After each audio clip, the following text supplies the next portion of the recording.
Olá, gente. Me chamo Amâncio, para quem não me conhece. E há quase 20 anos, eu, minha esposa, amigos, filhos, a gente vem desenvolvendo atividades cristãs, né? Dentre as quais uma reunião que a gente faz semanalmente. Na última reunião, a gente trouxe uma reflexão sobre oração. Eu queria que a gente pudesse fazer essa reflexão agora bem rapidinho. Nosso texto base, para o qual a gente pautou, né, a reflexão, foi o do Evangelho de Mateus, que fica no capítulo 6, dos versículos 5 ao versículo 15. Jesus ele começa a desconstruir duas maneiras com que se via a oração e até hoje se vê, né? Uma delas é aquela maneira hipócrita, farisaica, onde se ora para se mostrar, para aparecer, com plateia. E a outra é aquele pensamento de que a oração ela é ritualística, do tipo, eu vou orar, eu vou repetir, vou falar muito, e isso é oração. Não, Jesus ele diz duas coisas. Ele diz que oração é na intimidade, ela tem que ser na honestidade, não é para os outros verem. E a oração ela tem que ser tão verdadeira, tão honesta, que eu não tenho que ficar repetindo ou dizendo palavras excessivamente. Eu falo quando tenho que dizer, falo quando o meu coração quer dizer. Na sequência do texto, Jesus então ele traz uma reflexão nova para aquele momento sobre o que é oração. Oração tem a ver com a maneira como eu vivo. Oração tem a ver com a inteireza do meu ser, né? Então eu não me relaciono com Deus em partes. Né? A oração tem tudo a ver com a forma como eu me comporto e como eu me relaciono com as pessoas. Quando ele diz assim, Pai Nosso, o nosso já traz para a gente a ideia da coletividade, né? Que é o fundamento. Não há caminho com Deus se não houver caminho com as pessoas. Né? Diz um salmo, quão bom e quão agradável é que os irmãos vivam em união, em que as pessoas vivam juntas. Mais à frente, então, Jesus diz, santificado seja o teu nome.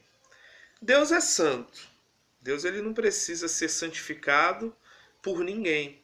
Mas o nome dele, que é o que o representa aqui na terra, entre nós, né, pode sim ser ou não santificado. Se a gente for parar para pensar, ao longo da história, o nome de Deus ele foi um tanto quanto maculado, mal afamado. Tem gente que quando ouve falar de Deus tem até irque.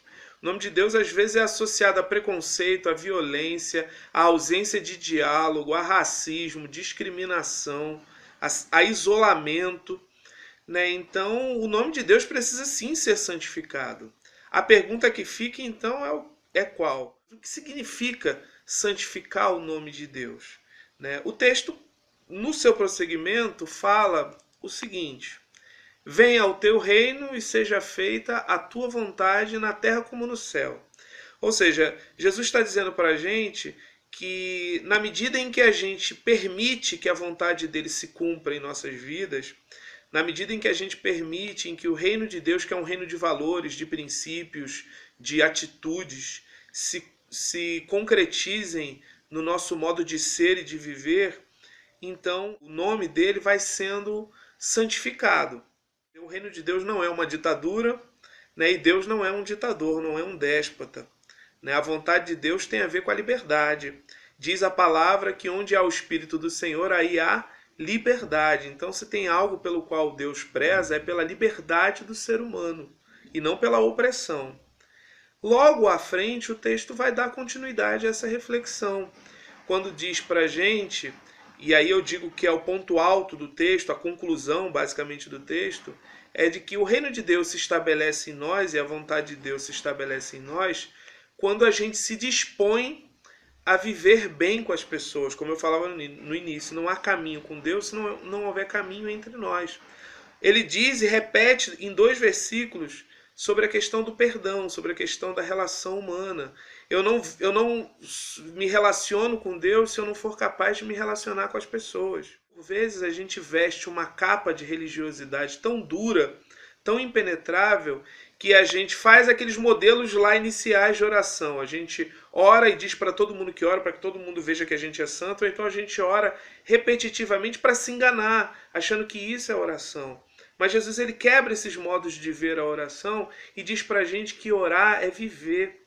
E é viver o reino de Deus, é viver os valores da comunhão, é viver os valores da relação humana. Então, basicamente, quando o texto mais à frente fala não nos deixe cair em tentação, mas livra-nos do mal, é justamente a tentação que nós temos de vivermos por nós mesmos, para nós mesmos, na individualidade e no egoísmo. Essa é a tentação. O texto segue uma linha de pensamento, segue toda uma lógica.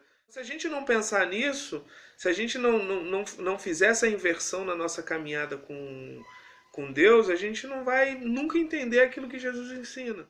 Então é isso, gente. Bom dia para vocês, um abração.